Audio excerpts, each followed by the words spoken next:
bring him to Vaikuntha. So it's a wonderful story.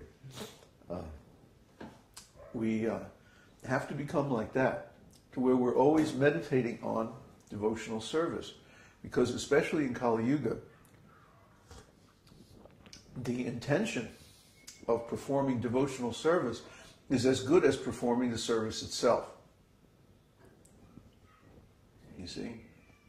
So if we meditate on the purposes of Lord Chaitanya Mahaprabhu to bring devotional service and the chanting the holy name to people all over the world, in every town and village, in every country, if we meditate on the purpose of Krishna to rescue all the conditioned souls from Maya, from material existence, and if we also think about the means, like literally we stay up at night, sleepless nights, thinking, plotting and scheming how to save the conditioned souls.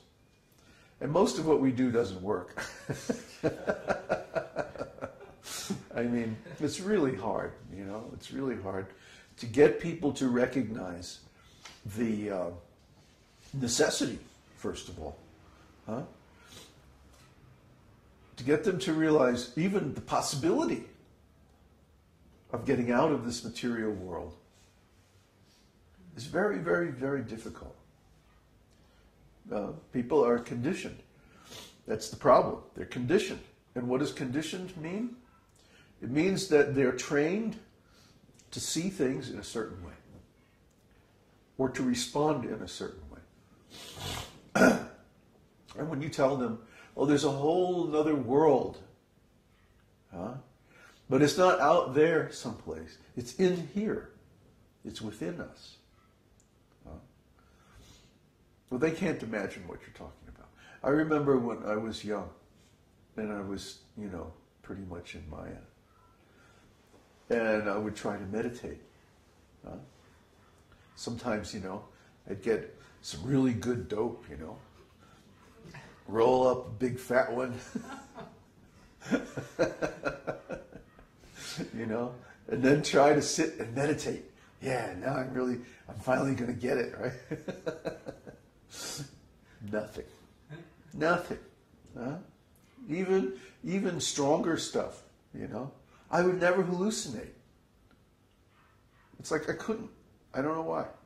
I never, ever hallucinated. Never. Not even, sometimes if I was really tired or something like that, I'd see a few little geometric shapes or something there, but never hallucinated. You get the wrong stuff? I don't think so. I used to live right up the street from the Grateful Dead, okay? Wow. Yeah. We lived in this little town in Marin County called Forest Knolls. We got out of San Francisco. See, that's the reason. They took it all. No, they used to have these parties. You have to understand, Forest Knolls in 1967 was wall-to-wall rock bands.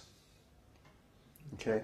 It's like you walk down the street and you hear everybody practicing in their garage. We had one band, I was in a band called Wrong. Mm-hmm.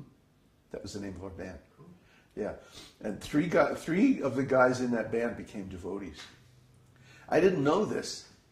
I didn't know this. I ran into one of them online. I ran into our old guitar player online just a couple of weeks back, and I found out of 5 people in that band, three of them became devotees. And I ran into the drummer. His name was John Deere. D-E-A-R. We used to tease him unmercifully about that. Oh, John Deere. And he became a devotee for a little while, and so did the guitar player. And I'm still a devotee. Sort of, kind of. Anyway, we used to walk down the street, and we all were poor, so we had little houses and stuff like this. But the Grateful Dead had this whole ranch, and they'd have these parties. Oh my God. Anyway. Best not be said. Yeah, don't worry. I've tried it. I've tried it all. I just don't hallucinate. What can I tell you? I would sit down and meditate, try to meditate, and it would just be blank. Darkness. And I'd think, oh, either this doesn't work or I'm just completely messed up. I don't know which. And I got very discouraged about different kinds of meditation. And different kinds of dope. Huh? And different kinds of dope. Yes, especially that.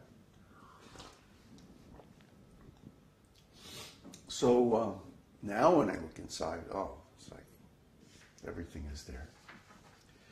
So what's the difference? The difference is that Krishna has to open the door from his side. See, we can't bust through. And if we try to enter the spiritual realm by force, what happens is we wind up in the astral plane. And things can get very weird. So this is what happens to people, like Terence McKenna. Terence and I had this dialogue that went on for years.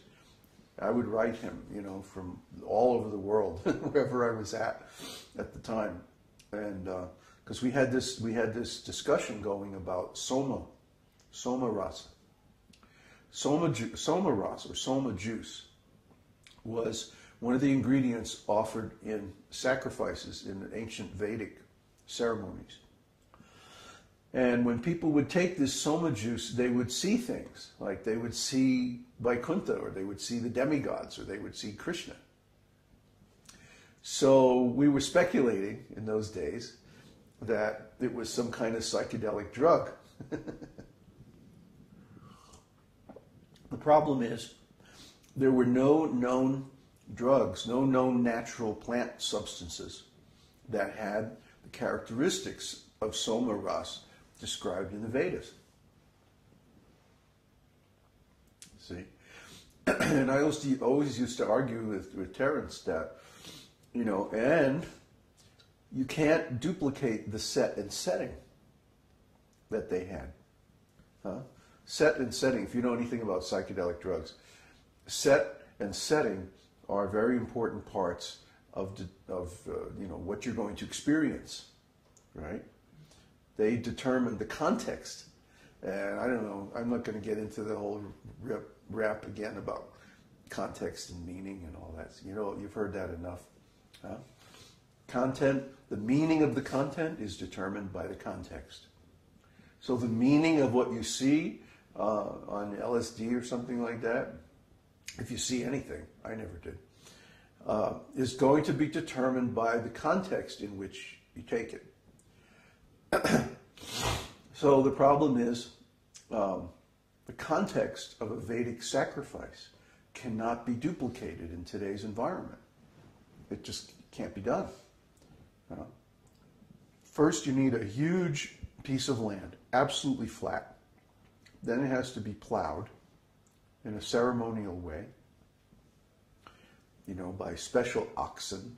They have to be completely white and, so many things. And then they build an arena centered around a fire altar. And the fire altar can be huge. See, thousands of people are invited to come.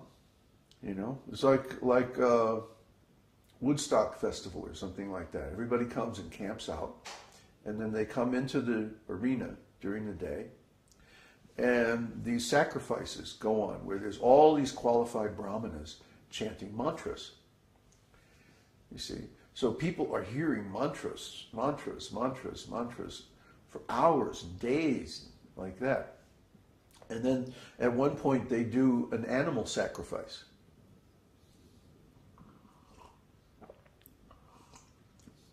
To test the mantras. They've got the sacred fire established, and so they'll take an old animal like a horse or an ox or a goat, and they'll throw it into the fire. And if the mantras are good, the animal will come out of the fire all young and rejuvenated. See? That's very different from today, when they take an animal and throw it in the fire and cook it and eat it. Oops, the mantra didn't work. I guess we'll just have lunch.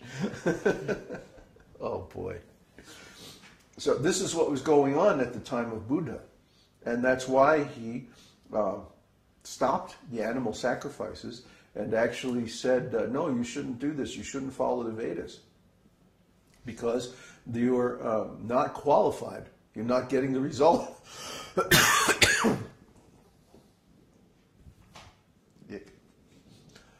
You're not getting the result. You should be able to throw the animal in the fire, and then it comes out all young and rejuvenated. Well, I wish I had one of those fires. That'd be great. I'm sure. Throw yourself in. Anyway, no, they didn't throw people in.